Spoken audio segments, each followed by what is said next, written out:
Unless you have been sleeping under a rock, you have been exposed to coded language. It abounds on social media.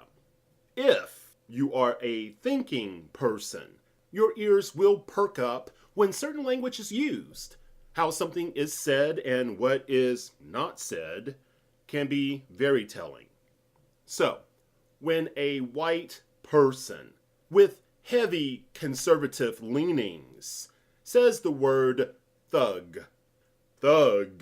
unfortunately, pause within, in my opinion, should manifest itself and require you, the listener, the one who is charged to discern, to question intention. Are they attempting to trigger an emotional response? Are they constructing plausible deniability that allows the speaker the ability to deny that race is being addressed? Or are they merely speaking of a young criminal? Funny how some people believe that spotlighting the obvious, like for example the existence and increase of police brutality, and that bad people with racist leanings thrive in police departments, that some who are not racist but drunk on perceived power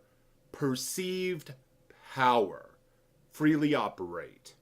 Funny, when you do shine a light on questionable activity, you are sometimes attempting, no, not sometimes, you are charged with attempting to strong-arm white America into aggressively feeding upon an illusion. You see, this spotlighting is only a ruse. Yes, this is their claim. Yeah. It is engineered by the efforts of those whose intention is to appease the majority of ignorant and uneducated people. People of color, of course, who have abandoned their moral compass. Yet, many of these same people will not use the word thug, hoodlum, goon, recidivist, desperado, or miscreant when speaking of those who do not wish to end tax benefits for corporations. Corporations that support the outsourcing of American jobs, for example, that enjoy operating offshore tax havens. They would not dare label the rich man, especially if he is white and well-spoken, young or not, who pushes for the renewal of Israel's loan guarantees or negotiates deals with Swiss banks and other financial institutions that allow our U.S. government access to records of proven criminals, not alleged criminals, and tax evaders. Indeed, unless they are recipients of this unwanted drama, they do not get our condition is such that those in authority at any level, courts, schools, police departments, health departments even, planning commissions, and other offices, can also make use of the setup of our denied police state for more vindictive and petty purposes, class or racially motivated, or not, to humiliate, harass, and punish those against whom they have personal grudges. Oh, I forgot. I'm sorry, my manners. Well, hello, YouTube. It is good to be back in the saddle. Life, like for many of us, is very, very, very busy for me. Therefore, I have no clue if there will be any regularity to my video production. More than likely, this will not be the case. However, I wanted to make a few points, check in with you, and say hello. Plenty has happened since our last interaction. Business is still cutthroat. This administration proliferates lies with ease. Surely we have many examples of this. The ultra-conservative crowd is still drowning in dogma. Wall Street Democrats continue to insult us on a daily basis. Poison travels within our seas, in our air, and being purposefully put in our food. Yum, yum, yum! Say it with me. But of course, The majority turns away from this and continues to call criminals good. War, peace. How delightful. Yet, instead of people discussing and being outraged by the continual tragedy of Fukushima or the blatant mishaps that are excused, like the incident that BP created, or failure to meaningfully address the persecutions routinely dished out, yet cloaked as police doing their job. Well, this short theatrical performance shows characters being conditioned to unconditionally surrender to outlaws. These hoods, these felons, the real thugs are demanding the end of our illusion regarding perceived freedom. They sharply have been reassigning priority. As we greedily consume and accept our new normal, we constantly are getting new normals. Have you noticed?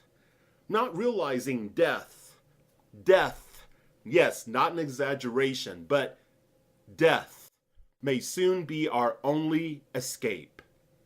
Many Americans appear, despite the obvious, to be blissfully ignorant.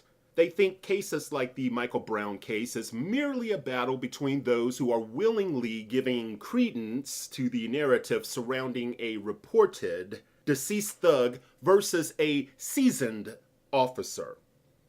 Unfortunately, we are constantly being monitored, subjected to mistreatment, and are subject to arbitrary arrest within America.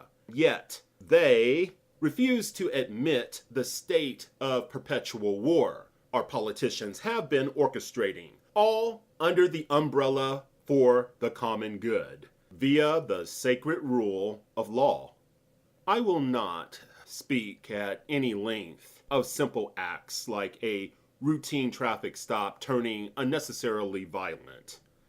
We get so hung up on distractions that we fail to take a deep look within. We fail to assess, we fail to take inventory of ourselves and our internal tapes that may be misleading. We do not want to consider possible hidden motivations that tempt us or scripts that we may have uncritically accepted. Some think we have progressed beyond communist nightmares. Surely in America, routine conversations could not be purposefully mislabeled as subversive. No. We want to toggle between experts, toggle between social media jerks, toggle between professional disinformation agents. Entertain us is what we are secretly stating. Entertain us. Keep us in the dark. Entertain us. Let's not look at the deeper issues, for they are covering this up, surely. They are covering why they are promoting various traps. Traps that we readily walk into. As this continues, let's not ask why. Why has no research, and by the way, please correct me if I am incorrect, has yet been conducted to assess the combined synergistic adverse effects of pesticides and GMOs in humans or animal models. No, what you're participating in with me, this is not some Russian novel filled with anxiety-fueled ruminations or some Japanese construct where one is traveling the realm of psychotic processes. We have people on all sides still playing their racial, class, gender, and religious reindeer games. The jagged consciousness of well-meaning people peaks about as the attachment to outdated constructs holds them hostage. Some Republicans want to believe and promote that it is the president who has divided this country. I call bullshit. Bullshit! His actions may resemble those of a narcissist, but this country was in shambles long ago, ripe for the picking of many sociopaths and psychopaths. Some stats show 68% of American black children are reared by single mothers on welfare. It is my understanding that approximately 48 million Americans and non-Americans are being assisted with an EBT card or food stamps. Can you rightfully deny there is not a complete breakdown of the middle class? Oh, please tell me you are not fooled into reasoning this is not to be, this is not so, because you are among the so-called middle class. It appears we struggle with the juggernaut of joblessness and futility caused by illiteracy and apathy towards self-improvement. Right now, we are constantly lied to about our food. Would you not agree? Sugar and low-fat items are being promoted as harmful chemicals are pickling or mercilessly eating us up, so to speak, from the inside out. Indoctrinated clones run rampant. Those who use the progressive lenses of perception are just as corrupt, by the way, as corporatist Republican supporters.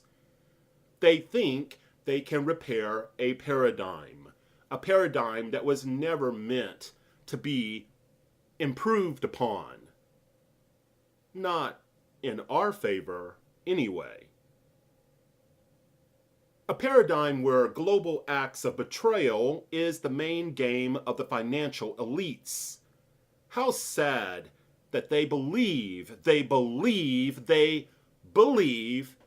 can make a repair, that they can just take their country back, that they can make those poor people better, that if those people just simply steered away from entitlement, that all would improve. Indeed, we do have an entitlement class, but it may not be what you think it is. The participants may be more varied in our little boxes that we like to place each other within. The same old games with awesome technical support and constant tweaking is being employed. If you denounce the stupidity of certain whites, ones that think all or most non-conservative blacks have been hoodwinked via entitlement, then you are anti-white and reducing whites to KKK members. This is outrageous. Indeed, we have a lot of people promoting their spin, pushing certain rhetoric, just so that you can be on their bandwagon. But putting a spotlight on the truth, giving the person the information which can be confirmed, putting things in proper context so it can be examined thoroughly, is not talking shit. It's not the production of lies or deceit. It's an opportunity for you to see deeper within the realm of deception that encircles all of us. Oh, the games, all sides play them, welcome, welcome all, the games abound. Admittedly, I enjoy spotlighting the conservative folly so many I am associated with love delusions. But I do my best to avoid participation in various games. Like many of us, regardless of the outcome, I can't be sure what difference my communicative efforts actually make. In a world in which it is increasingly more difficult to respond to each other in person, I improvise. I create ways to have more of an emotional impact, hopefully promote deeper thinking, and hopefully learn from you by doing so, by generating this emotional impact on the distracted, as I am not interested in preaching to the choir. So afraid the vast majority of us appear to be, afraid of making genuine connections and setting afoot plans for positive change. Fires are not stopped by spraying gasoline on it or ignoring them. Wake up. Thank you. Thank you for listening. Be well.